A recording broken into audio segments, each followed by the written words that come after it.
You're listening to the Snob OS Podcast, the podcast for Apple snobs.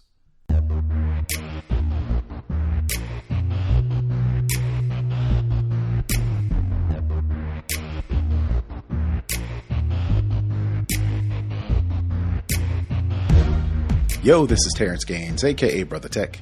And this is Nika Montford, aka Tech Savvy Diva. And welcome back to the Snobbish Show, the show for Apple snobs, where we talk all things Apple and then some. We are back with another episode. This is 250 of the Snob OS Show. As per usual, we always want to say thank you for those who have been rocking with us so long.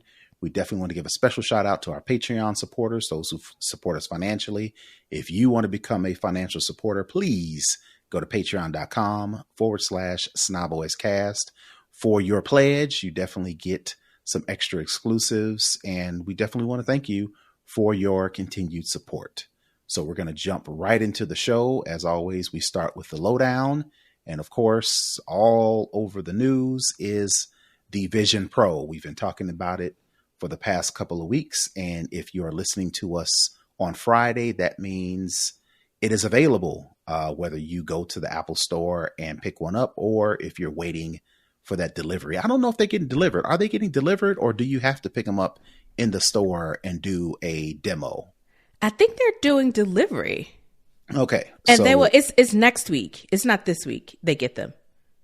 It's not this Friday. It's next Friday. The 2nd. Oh, okay. The 2nd, Yeah. So let me correct myself on that.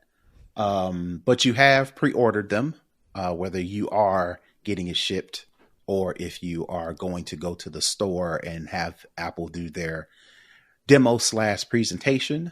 According to analyst Ming Chi Kuo, it looks like based on pre-order inventory and shipping time, he reckons the company sold anywhere between 160 to 180,000 Vision Pro headsets during this past weekend, which exceeds his earlier production figures of 60 to 80,000 units, which that seems like even numbers. He went from 60 to 160 versus his 80,000 prediction to 180,000 prediction. So I don't know if I'm questioning those numbers, but at any rate, it seems like people had expectations of the Vision Pro. Analysts has expectations. And it seems like, according to the numbers, the inventory and the pre-order numbers have exceeded those expectations, even though pre-order shipping dates haven't moved out, which historically, when an iPhone or an iPad or whatever pre-orders, if you wait too long, you may not get the ship date for when Apple said shipping will be available. It may be pushed back a week. It may be pushed back 3 weeks. It may be pushed back a month. So that has been historically a good indicator on how well Apple products are selling. Apple Vision Pro, even though it is exceeding expectation based on pre-order numbers, the shipping dates haven't been pushed back. So I'm curious as to get your take on, is that a good thing? Is that a bad thing? Does this bode well for the first generation Vision Pro? What's your take? So first, I have to say, I know that we've been talking about this headset forever, and I was on board to get one. Friday morning, I went through all the things. I did the facial scans and all that kind of stuff, but I just could not click the checkout button. I don't know. I was like, for me, it's one of those things that if I have to hold on. You couldn't, you could not bring yourself to do it, or you tried and it couldn't finish. I couldn't bring myself to do it. Gotcha. And so for me, if, especially on my tech, I'm pretty certain on things. But if I have to waffle back and forth, then that signals even more to me that, you know what, I don't know if you really want this enough. And I don't think these numbers that Ming Chi Kuo is quoting, I don't think that they are accurate. Okay. Unless Apple, have available a ton of these headsets. Because again, I saw some people that, just ordered them and, they have a March date. So, Oh, typically this really? late in the game, Okay. typically this late in the game, trying to purchase something that you'd be a couple months out. Hmm. And so that that leads me to believe that he doesn't really know what the what how many pre-orders they are. And for me, it's one of those things where I'm glad it's still sitting in my cart. I may still buy it. Okay. I just wasn't so pressed to buy it, Okay. to pre-order it, because I did want to see what other information they were going to release, because I don't really have any productivity needs for the Vision Pro headset. It was more out of, I'm an early adopter. This is new. This seems kind of cool. But the use cases for this, I know for me, one thing, like I said, I don't really have any huge productivity needs as far as work type stuff for this. And then when I found out a lot of the streaming apps weren't going to be put on this as well. I haven't checked. I have AT&T Uverse as my cable provider. I haven't seen anything that indicates that it's there, and it's just like some of the big ones. You don't have Netflix. You don't have YouTube. You don't have Spotify. So my thing was, what am I really going to use this for? Right. For me, it's always been on the heels of entertainment value for me, for the whole point of getting this headset. It's always been entertainment. It's never been, I'm going to actually log into Office and type on the screen and do this and do that. I'm not going to do any coding in, this environment. So it's one of those things where I was like, I want to know what's going to come available on this device when, you go to pick it up. And if anything, if I do change my mind, I can just go into an Apple store on February 2nd and likely get one. Right. So it wasn't one of those things where I was too pressed. Like I said, I was initially really excited about it. You've heard me talk about it on the show before, how excited it was for this product. And I think for me, just I won't say languishing, but kind of the rollout, some of the excitement just kind of, boom, boom, kind of fell flat. And I was like, I guess, I don't know. And my other thing was, I was like, around the time that, this thing would come out, I always do a birthday trip, and then I have a trip after that. I was like, I can either do my birthday trip, or I could either do a trip for my birthday or buy this Vision Pro headset for my birthday. Which one do I care more about purchasing? And honestly, it wasn't the headset. Right. And I'm really disappointed by that. Because like I said, I was up for it from jump. I think a lot of people were up for it from jump, and I don't want to believe it's because there's not a lot of support, or not a lot of apps, or not a lot of services that's going to be available. I think Apple did a good job of introducing and hyping up the Vision Pro.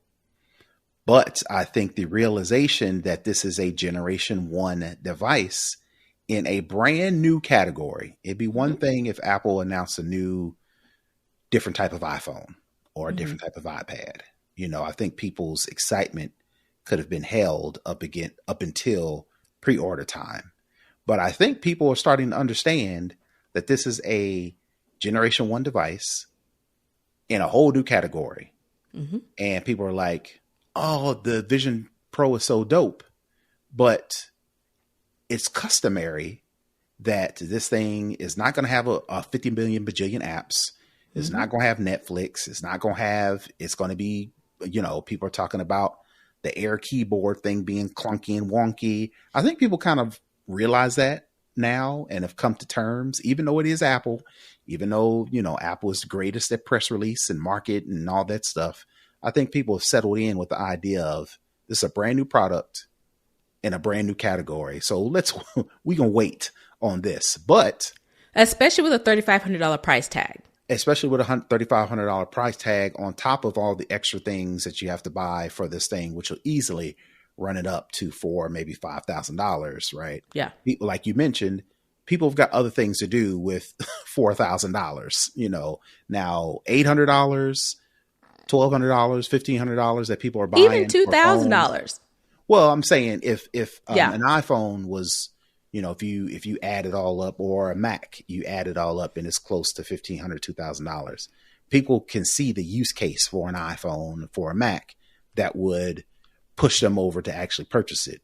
Right now, like you mentioned, is this a spatial computing device? Is it productivity? Is it entertainment? People don't know yet. So I think people are okay, more so than previous, with when Apple announcing new things like the iPad, like the Apple Watch. It's a watch. People understand what a watch is. With an iPad, people understand what a tablet is, right? So I think people are okay with making those purchases for a Gen 1 device from Apple. But with this, it's kind of like, nah, we know what time it is. But that still didn't stop people from purchasing it more so than what people expected. So it still looks like it's going to do well. But I wonder, this other story that I've got that's connected to it, is that because of bots, because of resellers, because of scalpers. This estimate that comes from Casada, which helps retailers fend off scalpers, bots, resellers, they spotted one scalper bot successfully placing a order for Vision Pro in the number of 15,092 Vision Pros. So basically the way it works is a bot, which is what they're, culturally known as, is some guy or some person sets up some software automations that quickly runs through the process of ordering products. It's notorious in sneaker culture, because when Nike or Reebok or, Adidas drops a new shoe or drops a new fashion line, these people set up these automations, which are called bots, that'll quickly run through and grab as many as possible. And then they turn around and sell them for a profit. So the same thing with sneaker culture, same thing in fashion culture, starting to trickle into tech culture, to where, like I mentioned, this one bot was able to successfully, not attempt, successfully place 1,592 Vision Pro pre-orders on Apple's website. So I wonder, just wanted to put that out there, that I'm and that's over $5 million. Right.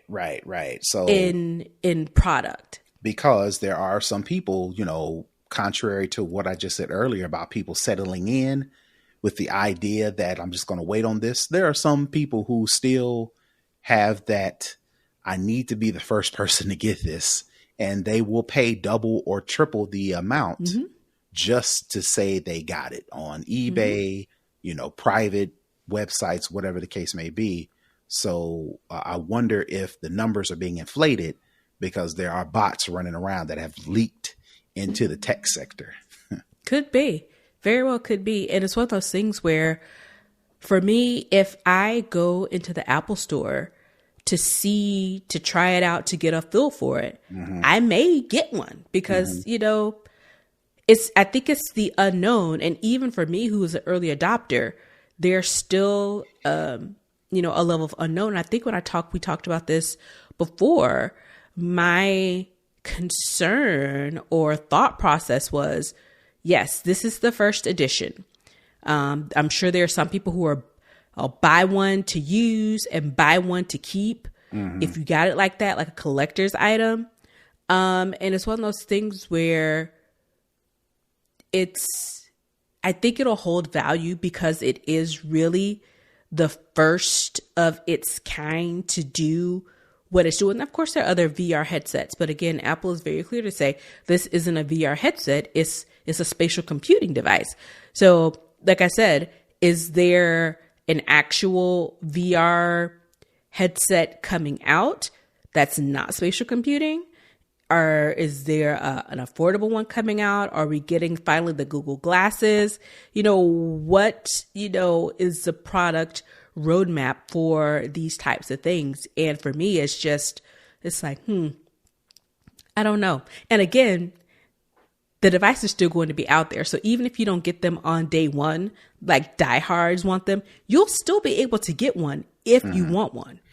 So while you were speaking, so you brought up something. I was talking about a VR headset, and Apple wants people to know that this is not a VR headset. I wonder if Apple shot itself in the foot by not doing the reverse, by not coming out with a VR headset that's specifically aimed towards entertainment and gaming, right? Mm-hmm. Because popular sites like Netflix have said they're not going to be on it, at least not right now.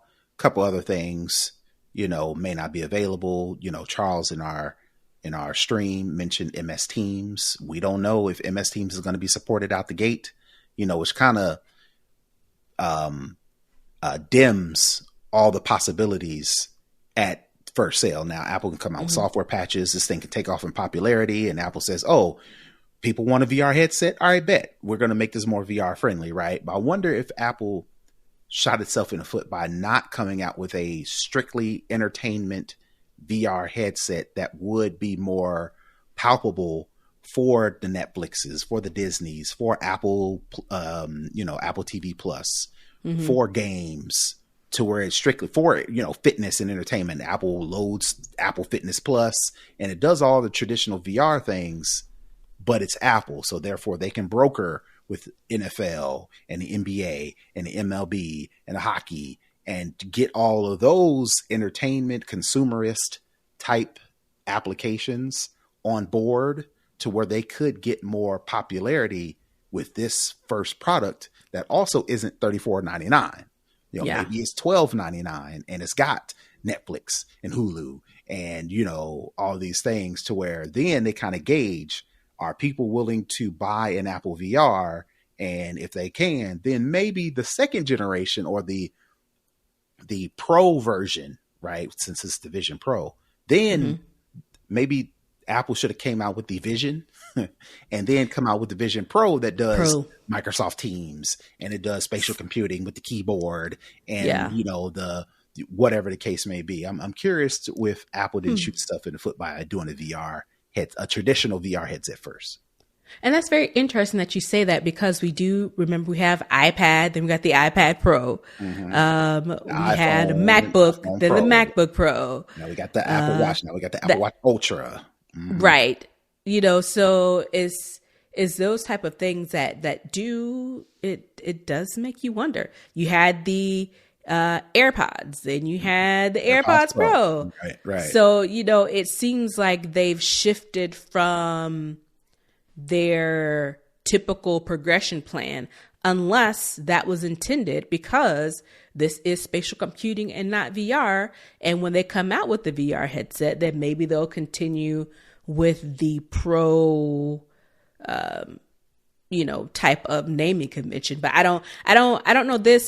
This product rollout has been very interesting, and it hasn't gone with the typical Apple flow. And maybe that's on purpose. Maybe now they're starting with the Pro, and they'll go to Ultra, then they'll go to Zenith, or whatever the case, however that, they name these products. But I think it's very interesting, the way they've kicked this off, and to not have some of the big time streamers on board initially is very, I won't say worrisome, but I'll say different, because we've seen when they came out with, say Apple Studio, or when they came out with Apple Arcade, they had like the giants in those spaces on board from jump. All right. Well, we shall see. All right, let's move on to the next notable thing that happened this week. Apple drops new software. There is the iPadOS 17.3, watchOS 10.3, macOS 14.3, tvOS 17.3. All are available for download this week. I just want to go over some of the notable features. I'm not going to go over every single feature for every single OS, but more of the popular ones include the collaborative playlists, with emojis, and is basically what I figured it was going to be, to where I can create a new playlist. I can share it with my family. My family can add music, can remove music, can, manage the playlist. And, if there's music that they like, songs that they like, they can do emoji reactions. I guess that's popular. I don't know. With these kids, you never know. Right. The more notable feature to come out with these new software updates is stolen device protection, particularly for the iPhones and the iPads, more of the mobile devices, but I'm assuming it's just for iPhone and iPad now. And for those who don't know, that's an extra layer of protection that essentially locks your important data on your phone behind Face ID, behind Touch ID, or it does a delay as to when you can make changes to your Apple ID, your iCloud account, things of that nature. And I'll go over how to set all that up later on in the hookup. Another feature, like we mentioned last week, is the Black Unity watch faces and lock screens. Specific with iOS, you get a new lock screen for the iPhone. You get new lock screens for the Mac. You get new watch faces for the Apple Watch. And of course, like we mentioned, you can also purchase a watch band, Black Unity watch band for the Apple Watch. The final notable thing that's specific to tvOS is AirPlay streaming to hotel Apple TVs. So of course, the hotel has to get on board with this, and you have to have an Apple TV in the hotel. If those two things are true, instead of you logging into your Apple TV Plus account on the Apple TV and forgetting to do it when you check out, another option would be to use AirPlay streaming to hotel TVs, to where when you come into the hotel on the Apple TV, when you turn it on, there'll be a QR code.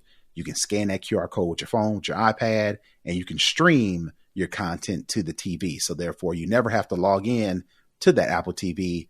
The content, the login information stays on your iPhone, your iPad, your Mac. And then any content that you want to stream, you can set it up on your phone or your devices, and then you can stream that to the television. So any of those pique your interest? Any of those you're not really feeling? So I'm very interested about the collaborative playlist. So I'm going to assume when you invite someone to join, is it like an Apple, touch thing? You know how you could, like the name, it's not that. The name ID, or is it like a link? Is it only in the Apple ecosystem? I'm pretty sure it's only in the Apple ecosystem. I'm pretty sure whoever you're sharing it with, of course, has to have an Apple ID, of course, has to have Apple Music in order to collaborate. So, of course, no Spotify, no Tidal, no anything like that. And I don't know if they have to subscribe to Apple. I would assume you'd have to subscribe to Apple Music, because that's how you listen to Apple Music anyway. So, yeah, it's definitely locked down to Apple users who subscribe to Apple Music. Yep. Interesting. All right. So that is it for the new software. Like I mentioned, all of those are available for download now. So definitely do that. In addition to that, there are some security patches. There's some, Apple puts out their traditional download this update now, which going forward, just assume every iOS update, download it now, because there are some security patches and fixes. They don't mention what they are. So I'll just tell you, for security purposes, in addition to those features that I just listed, just go ahead and download it so you don't have to worry about it. Yeah. Do yourself a favor. Just keep your stuff locked down, and safe. Yep. All right. Moving on to the next story. Folks in the EU will soon be able to use Apple's Tap to Pay for non-Apple Pay transactions. Right now, as it stands, and it will continue to stand like that for people in the US, is if I want to use Tap to Pay on my iPhone, I have to set up Apple Wallet. I have to put cards in Apple Wallet. I have to use Apple Pay for that Tap to Pay. Well, the folks in the EU, press release from the European Commission reveals that Apple has committed to, not necessarily can do it yet, but is committed to open up access to the Tap to Pay functionality to third-party mobile wallets and payment service providers. Of course, like I mentioned, the commitments are only EU specific. So we may or may not get it eventually in the US. My guess is we won't, but I'm kind of bummed about that because as of late, one of the places that I've been going all the time is Home Depot. For whatever reason, Home Depot will not update their point of sale machines to take any sort of tap to pay. But Home Depot does enable you to use PayPal as a payment service. Yeah, which is weird. I'm never going through the process of setting up PayPal in order to make a purchase in Home Depot. But it would be nice if I could use my iPhone to make purchases using PayPal, using Venmo, Cash App. Because right now, in order to use Venmo, Cash App, you got to scan a QR code, whatever the case may be. But there may be a time to where I want to use Cash App to make a purchase, and I want to be able to take my phone and put it on the thing versus trying to scan a QR code and all that stuff. But it don't look like it's coming to the US no time soon. I wonder if Home Depot's aversion is similar to Kroger's aversion.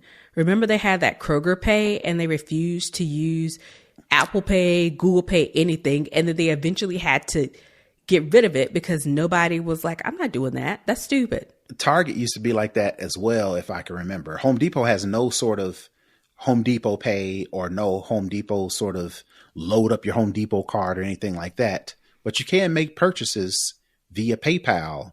I've never tried it. Strange. Yeah, so strange, right?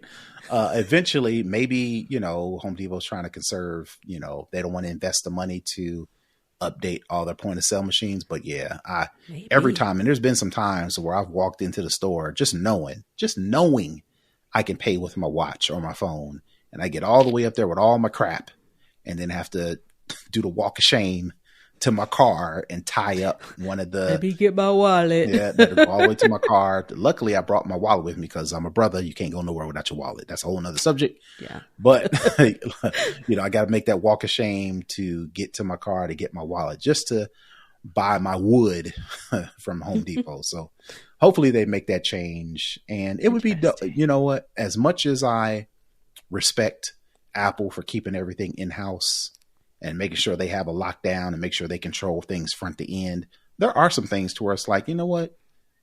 Come on, Apple, relax. You can open it up just to teach. Relax. Just to teach. Just a little bit. All right, moving on to second string. This kind of follows up with the new stolen device protection with Apple. I was reading a story and it revolves around, I call them cash apps, but you think of Cash App, you think of Venmo, you think of PayPal. Those are the more popular ones. A Manhattan district attorney, Alvin Bragg, wants cash apps like those to take Apple's stolen device protection lead. He suggested that Apple's release makes it clear that technology exists where apps could detect when a user is attempting to send a large transaction from an unknown location and perhaps block or delay sending that transaction for up to a day without secondary verification. This could afford victims more time to discover and cancel fraudulent transfers before they go through instead of after the fact when it's harder to kind of recoup that money. I thought that was interesting, and I did a little research and I went into Cash App and I went into Venmo to see how secure I could make them. One, just for general knowledge, and then two, because I have kids that currently use Cash App when they're out and about, and they're kids. So, they're forgetful. They may leave their phone somewhere. It's like, all right, well, what can I do in the meantime until Venmo, PayPal, Cash App adopts more device protection, right? And I wanted to bring this story up because there is a way that you can, let's just say for argument's sake, let me set up the scenario. I'm sitting at, a coffee shop. I'm standing in line to buy something and somebody sees me put in my passcode instead of Face ID. For whatever reason, Face ID ain't working. It's not recognizing my face. I hurry up and enter my passcode. Somebody standing over my shoulder sees my passcode, sees me enter it, knows what it is. And then, in the process of me picking up my stuff, they lift my phone up off of me, right? Since it's unlocked, or since they saw me put in my passcode, they now have access to my phone, right? Well, if you don't go through and add these extra features, you could very well the person who steals your phone or lifts your phone could really quickly, if not anything else, they don't care about your Apple ID. They don't care about your photos. They don't care about your Safari history. What they care about is how quickly can I get money off of you, right? Mm-hmm. So what they could do is they can go into Cash App, they can go into Venmo, they can go into PayPal, hurry up within a couple minutes and send themselves some money from your PayPal, your Cash App, your Venmo, right? Mm-hmm. So I was like, dang, is that true? So like I said, just general knowledge, I actually went in and found out until Cash App, Venmo, PayPal do add this extra protections, there are some things that you can do to kind of lock down those apps. And the one way I can think about doing it, and it works for Venmo and Cash App. I don't know about PayPal, but you can log into Cash App because as soon as you open those, they're open. There's no, especially from a device that is familiar with, you don't have to enter your Face ID off the rip. You have to go into the settings and turn on Face ID and Touch ID to access the app. And which is more importantly, after you go through the process of sending somebody money, Cash App specifically, but both Cash App and Venmo, you can turn on the setting to where you have to enter a PIN, and you actually go in and set up a PIN to then confirm that you, yes, in fact, want to send this money. So that is kind of like my lessons learned from this story is if you are using Cash App, if you are using PayPal, if you are using Venmo, please don't just rely on your phone being locked to add that extra security to those third-party apps, because those third-party apps are not by Apple. They are not protected under this new device protection. You have to go in and be vigilant and set those things up to where if you send money to somebody, like if I were to send $5 to Nika, even though I've used my Touch ID, my Face ID to get into my phone, I still have to use that PIN to confirm that I want to send her that money. So that's my little lessons learned that I want to impart to you. Go into those apps and set up that extra security. So if something happens and somebody does take your phone and they do have access to it, they still have to jump through some hoops to actually send themselves some money. Yeah, I just tried it. And in my mind, it's just, of course, when you log into these, they take your Face ID because typically, you open up, it's so second nature now to, expect to hold your phone up so you get the Face ID. And I just tried on all three of them and they did not request any type of authentication. They just opened. Yep. Because it's when you're sending somebody money on site, you want to make it as quick as possible. You don't want to be fumbling around and yada, yada, yada. So, these apps do let you open them, without using your Face ID because the assumption is, well, you have the phone. If you have access to the app, then Apple has done its job to authenticate who you are. So anything else after that, once you get past the phone unlocked, then you're cool. And that's not the case. Or even something as simple as maybe not somebody stealing your phone. I saw this reminds me, I saw this TikTok and it's supposed to be funny, right? So the guy and the girl are sitting at the dinner table, right? And of course, the way social media runs now, everybody wants to take all these social media pictures all the time.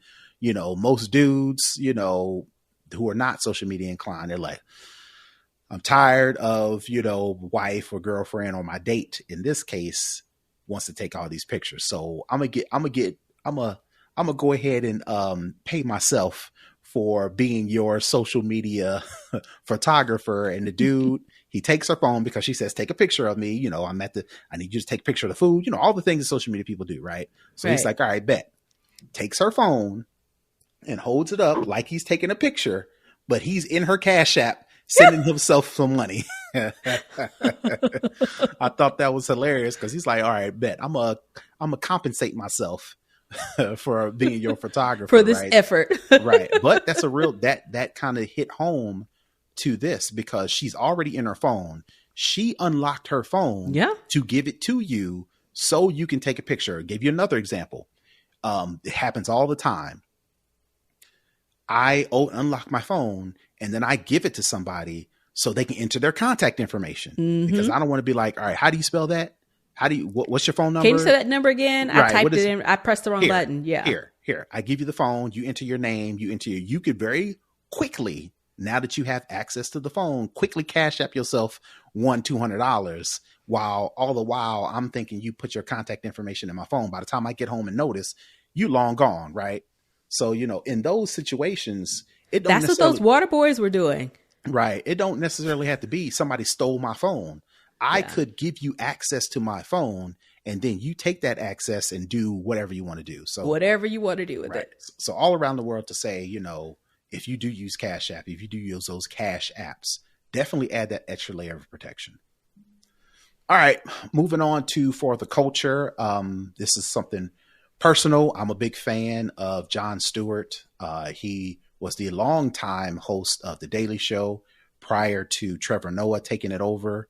Well, Jon Stewart went over to Apple TV and he had his series. I think it went for 3 or 4 seasons. The problem with Jon Stewart.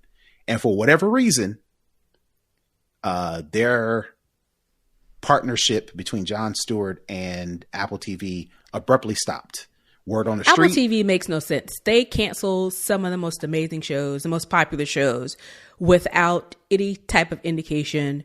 And they don't even advertise their shows. And they have some amazing stuff on Apple TV. I don't know what's going on with Apple TV, but that was just my little diatribe about Apple TV. Right. Word on the street. The rumors are, Jon was getting a little too less funny and more serious. Yeah. And Apple TV is like, hey, man, wait, what are you doing? Keep it light. Keep it funny. We hired you to be funny. Right. So for whatever reason, they abruptly ended that show. But it looks like, according to this story, Jon Stewart will return to The Daily Show once a week. And he'll mostly be doing, not mostly, he'll only be on there once a week on Mondays. Daily Show is still looking for a host to replace Trevor Noah. They've had, all these celebrities. They had their quote unquote anchors, their analysts that kind of shuffle and assume the responsibility of hosting the show. But for Mondays, I don't know when. It doesn't say when he'll start, but he will host the Daily Show on Monday nights, and he will continue to be on the Daily Show throughout the 2024 election, which I couldn't pick the better time for Jon Stewart to be back on the Daily Show than right now for the 2024 election. So I'm definitely looking forward to that. And I thought it was cool because he put, which, again, makes me more of a fan. He's very topical, and he put in Twitter, he says, friends, after much reflection, I have decided to enter the transfer portal for my last year of eligibility. Excited for the future. And he puts his stats. He says 5'7"-ish, 165 pounds, and he runs a 14.8 second 40. He says hashtag blessed, hashtag NIL baby, which, that's a college football reference, hashtag TDS Nation, hashtag LFGM. I'm not sure what that one is. I feel kind of old for that one, but I just thought that was funny because it's very topical because transfer portal is popular in the news, the NFL. People use that all the time when they are leaving or going to do something else. And people are starting to show their dislike of the transfer portal. There's been a couple of analysts, a couple of sports people, and of course, all of the the people on the internet, commenters, not commentators, commenters who are like, "This messing up the NFL, is messing up college football. These players don't have no loyalty. There's no loyalty. Anytime the players just want to leave, they can just enter the transfer portal, and there's no loyalty or respect. It's like you got to stay there and work hard. Forget." Players having control of their own destiny, right? It's all about, these players and they, just being, they're just being, selfish, and they're just looking out for themselves, no loyalty, no love to the school, whatever the case may be. So I just thought that, and like you mentioned, talking about NIL, players getting paid for their name, image, and likeness, so I just thought that was cool that, he's very topical. And, and I thought with the 14.8 second 40 stat, I thought that was like, in my opinion, I thought that was a not a dig, but a nod callback to Cat Williams. Exactly, because Cat Williams in his long interview on Club Shay Shay, his thing was, I ran a, what was a 14-1 or 14-0 40. So yeah, I thought, something insane. Yeah. So all that around the world to say, Jon Stewart is one of my fan favorites as far as his political commentary. I follow him on social media and he's always speaking up. He's not with the shits. Right. He's like, and he doesn't this is what it is. Right. And he doesn't have to, this is not, the social media that I've seen. It's not him promoting anything. It's not him, just staying in the news, just trying to stay social and stay relevant. He's really speaking on things that are important to him, and he's speaking on important things in our country and in the world as a whole. And whatever side, whatever the case may be, and I it's much needed, and I definitely looking forward to him being back on The Daily Show. He's being a socially engaged citizen of this country and of this world, with his commentary, much like, many other people who don't have the platform that he has. Right. And what this reminds me of is lately, I don't really watch MSNBC anymore because it's just gotten, too crazy. But I did really enjoy Rachel Maddow. And if you remember, she had a daily show as well. And then she stepped back and she only does Monday nights on MSNBC. So I think it's the way of, still having that voice. But, these folks are, super talented, super well-known, super rich. They don't have to do this. They don't need to do this. But this is, to me, I think, a way of engaging and being involved on a even larger platform by coming in to do one night. And the way that Comedy Central and The Daily Show have just basically screwed the pooch on this whole new host thing. Yeah, I mean, you had Roy Boots Jr. right there, who wanted the job, who was excellent at it. He's been a long time contributor. So, you had somebody there, then you had all of these hosts who some of them were really good. And now you're going to a hostless show with the exception of this new announcement of, Jon Stewart being on Monday night. Yeah. And it's like maybe The Daily Show feels like they want to please everybody. And I don't know, maybe they not necessarily felt like they got it wrong with Trevor Noah, but maybe they want to say, all right, we had Trevor Noah on the show. Let's bring somebody on that appeals to everybody, right? And that's maybe one of the reasons why, like you mentioned, Roy Wood Jr., he may just appeal to a certain group. And then also who I thought was a front runner, who I thought would be dope at it was,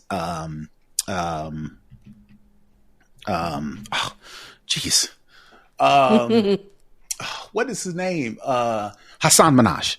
I could not think of his name to save my life. I think he ended up having some personal issues or something. So what happened was, and I don't know if I agree with this or not. He had a stand-up special on Netflix.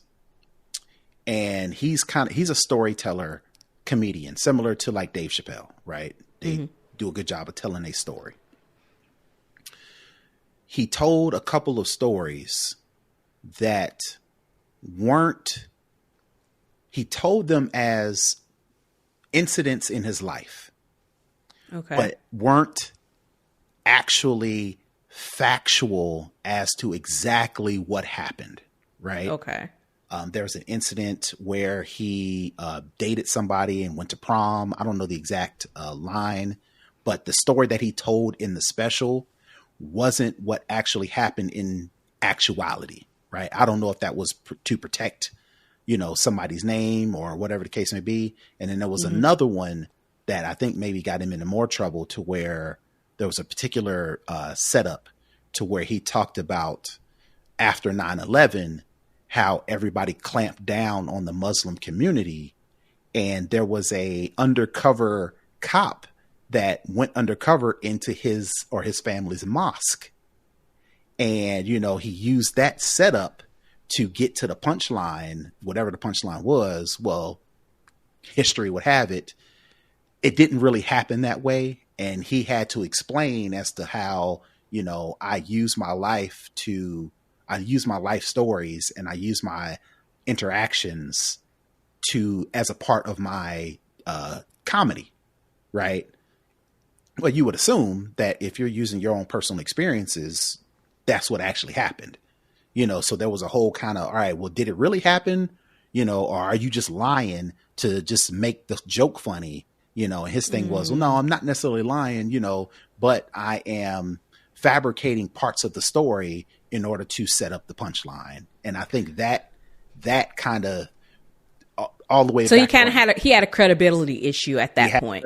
People weren't sure if he was being truthful or not. And even though it seemed some of the things you mentioned weren't huge things, right, it was just maybe the multitude, the number of the instances that caused issues. Right. And all around the world to say, maybe Daily Show was like, we ain't got time to be answering questions as to why Hassan Minhaj is, you know, host, which makes perfect sense. You had Jon Stewart, who's a white dude. You had Trevor Noah, who's Black/African. And then you have, you know, somebody like Hassan Minhaj, who's Eastern Indian. You know, that's kind of like you getting everybody, not at the same time, but you're getting kind of like a wide array of people with a wide different experiences. So maybe this is with Jon Stewart. I doubt even if they offered to him, he probably wouldn't accept it. But maybe this is Daily Show's way of splitting the difference. But my thing is, why is that even a thing? There are many people of different races, different genders, different lifestyles that have consistently not seen themselves in talk shows or movies or TVs or pictures. We always talk about representation matters. So what's the issue now? What's the problem now? Is it that it's being too diverse and they don't want it to be too diverse as far as hosts? I don't know if it's they want it to be too diverse. I think they are just trying to capture as many eyeballs as possible, and they being the producers, the creators of the Daily Show, maybe they like we mentioned in the pre-show, you know, with the Super Bowl and what's going on with the Chiefs and the, you know, whole what's the girl's name? Taylor Swift thing. They're just trying to get as many eyeballs as possible, and that's the name of the game. How many numbers? How much ratings you can get?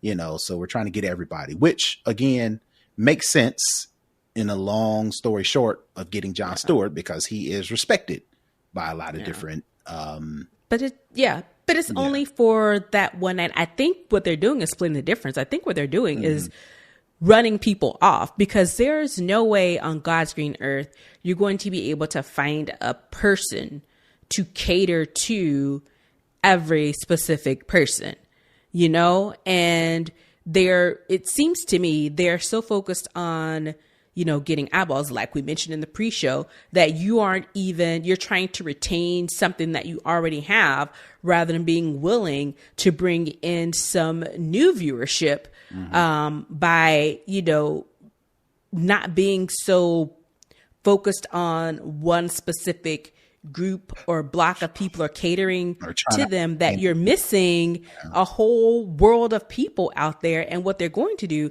is turn off their current fans and not bring in any new ones because you don't have a consistent person. Well, you know, common sense and dollar signs typically don't always match up when it comes to capitalism and consumerism, right? So, you know, it is what it is. But all around the world to say, you know, I'm definitely a Jon Stewart fan, you know, so I definitely look forward to seeing him when he shows up on the Daily Monday Show. Nights are going to be good for you on absolutely. The Daily Show.